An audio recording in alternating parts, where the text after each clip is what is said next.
জেলা প্রশাসকের কার্যালয় এবং সার্কিট হাউসে নিম্নবর্ণিত 8টি পদের ক্যাটাগরিতে নিয়োগ বিজ্ঞপ্তি প্রকাশিত হয়েছিল, যেটিতে আপনারা পুরুষ ও মহিলা উভয় প্রার্থী এটিতে অনলাইনের মাধ্যমে আবেদনটি সম্পন্ন করতে পারবেন। তো প্রথম যে 3টি পদ রয়েছে এটি হলো জেলা প্রশাসকের কার্যালয়ের। এটির 1 নম্বর পদে রয়েছে অফিস সহায়ক, পদের সংখ্যা রয়েছে 3টি। 2 নম্বর পদে হচ্ছে নিরাপত্তা প্রহরী, পদের সংখ্যা রয়েছে 6টি।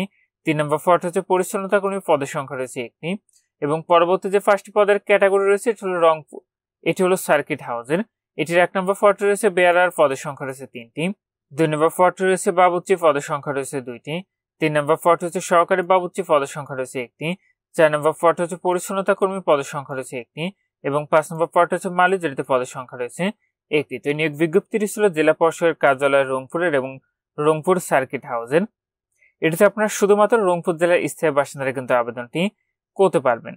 আর এখানে যে কয়েকটি পদের ক্যাটাগরি আপনারা দেখতে পাচ্ছেন, আপনারা একজন প্রার্থী একটির বেশি পদে কিন্তু আবেদন করতে পারবেন না। তো এটির আবেদন প্রক্রিয়াটি আপনি এখানে যে ওয়েবসাইটের ঠিকানাটি দেখতে পাচ্ছেন এখান থেকে অনলাইনের মাধ্যমে সম্পন্ন করতে হবে। এটির আবেদনটি আগামী 7 জুলাই 2025 খ্রিস্টাব্দ তারিখ সকাল 10টা থেকে শুরু হবে। আবেদনটি শেষ হবে 6 আগস্ট 2025 খ্রিস্টাব্দ তারিখ বিকাল 5টায়। তো যে সকল প্রার্থীরা আপনি আবেদনটি করবেন শেষ তারিখের জন্য বসে না থেকে পূর্বে এটির অনলাইন আবেদন প্রক্রিয়াটি সম্পন্ন করে নেবেন।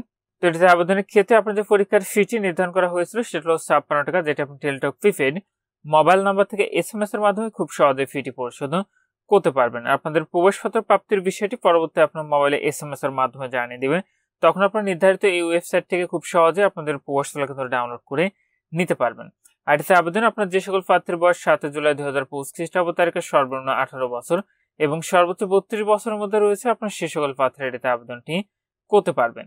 তবে এই কার্যালয় গত 25 ফেব্রুয়ারি 2021 তারিখে এখানে একটি স্মারক নং দেখতে পাচ্ছেন। এই স্মারকে প্রকাশিত নিয়োগ বিজ্ঞপ্তির পরিপ্রেক্ষিতে ইতিপূর্বে যারা আবেদন করেছেন তাদের পুনরায় এই নিয়োগে আবেদনটি করার প্রয়োজন নেই। তো জেলা প্রশাসকের কার্যালয় রংপুরের যে 3টি পদ রয়েছে, প্রথম যে পদটি রয়েছে সেটা অফিস সহায়ক। এটাতে আবেদনের ক্ষেত্রে আপনাদের শিক্ষাগত যোগ্যতা লাগবে SSC অথবা সমমান পাশ করলে আবেদন করতে পারবেন। 2 নম্বর যে পদটি রয়েছে নিরাপত্তা প্রহরী, এটিতে আপনারা SSC অথবা সমান পাশে আবেদন করতে পারবেন, তবে সুস্বাস্থ্যের অধিকারী হতে হবে। এবং 3 নম্বর পদটি ছিল পরিচ্ছন্নতা কর্মী, এটিতে আপনারা 8ম শ্রেণী বা জুনিয়র স্কুল সার্টিফিকেট পাস করলে আবেদনটি করতে পারবেন। এবং রংপুর সার্কিট হাউসের ক্ষেত্রে 1 নম্বর যে পদটি ছিল বেয়ারার, এটিতে আপনার কোনো শিক্ষিত বোর্ড হতে মাধ্যমিক স্কুল সার্টিফিকেট মানে SSC অথবা সমান পাশে আবেদন করতে পারবেন। 2 নম্বর পদে আপনারা 8ম শ্রেণী বা জুনিয়র স্কুল সার্টিফিকেট পরীক্ষা উত্তীর্ণ রান্নার কাজে 5 বছর অভিজ্ঞতা থাকতে হবে। 3 নম্বর যে পদটি ছিল সহকারী বাবুর্চি, এটিতে কোনো শিক্ষিত বোর্ড হতে জুনিয়র স্কুল সার্টিফিকেট বা সমান পরীক্ষা উত্তীর্ণ এবং রান্নার কাজে অন্য 5 বছর অভিজ্ঞতা থাকতে হবে। 4 নম্বর পদটি ছিল পরিচ্ছন্নতা কর্মী, এটিতে আপনারা কোনো শিক্ষিত বোর্ড হতে জুনিয়র স্কুল সার্টিফিকেট বা সমান পরীক্ষা মানে 8ম শ্রেণী পাস করলে আবেদন করতে পারবেন। একইভাবে যে মালি যে পদটি রয়েছে এটিতে আপনারা জুনিয়র স্কুল সার্টিফিকেট বা সমান মানে 8ম শ্রেণী পাশে আবেদনটি করতে পারবেন। তো এখানে এই ছিল জেলা প্রশাসকের কার্যালয় রংপুর এবং রংপুর সার্কিট হাউসের নিয়োগ বিজ্ঞপ্তি। আজকের ভিডিওটি এবং ভালো থাকুন, সুস্থ থাকুন, নিরাপদে থাকুন। আল্লাহ হাফেজ।